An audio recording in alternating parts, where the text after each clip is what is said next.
year of high school, and then comes the future. She has no idea what she wants to do with her life, where she belongs, or how she'll ever be enough to make good on everything her mom has given up for her.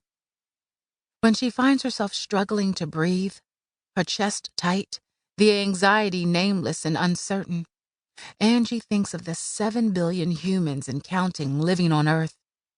The unfathomable numbers ease the panic, and she starts to feel light, the kind of lightheaded that you get from laughing too hard or staying up too late, or both at once.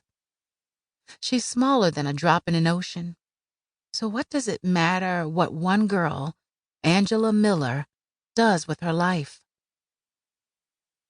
She considers herself average, unremarkable. She likes history and science, particularly biology.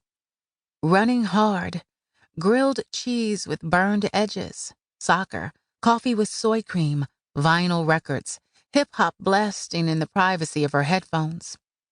She comes armed with lists like this, prepared for the necessary profiles, meant to give some practiced but tenuous definition to herself, whoever that is. The feelings that loom inside her, threatening to spill over, she had diligently learned to keep at bay.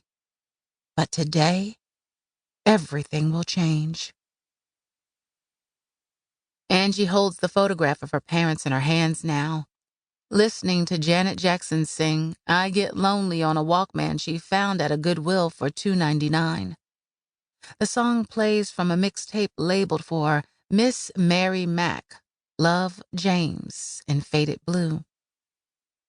The early morning sun is already turning too hot, piercing, chasing Angie into the shaded part of the porch.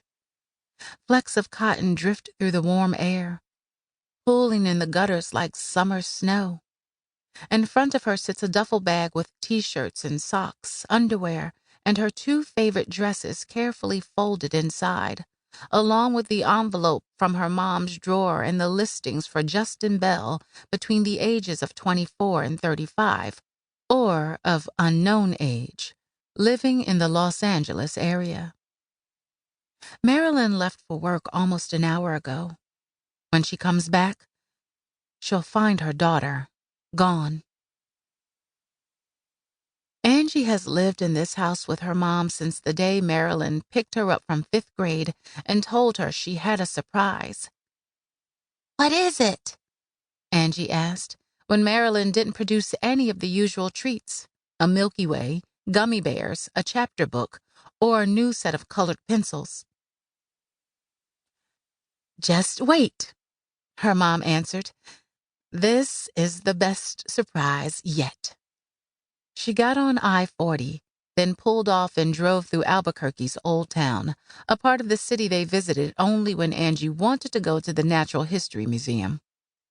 Were they going now? But no. Her mom was weaving through streets with huge cottonwood trees and ivy-covered houses.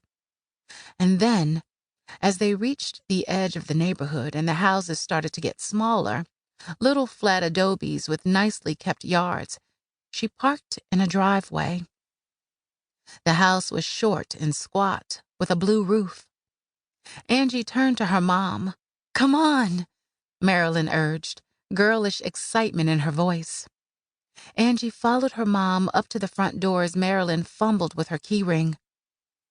Whose house were they at? As the lock clicked open, Marilyn looked at Angie and said, "Go on, go inside. It's ours." She was only 10, but Angie understood then that her mom had given her what she herself had never had: a house to grow up in. The 2 of them painted it together: blue in the living room, yellow in the kitchen, ocean green in Angie's bedroom. Angie always loved the thick walls that stayed cool through the summer mornings, the rounded archways, the worn paisley couch where she and Marilyn would stay up on weekends watching romantic comedies, eating popcorn sprinkled with Parmesan, or frozen root beer float bars. When she was little, Angie believed she had the kind of mom other kids ought to be jealous of, one who packed the best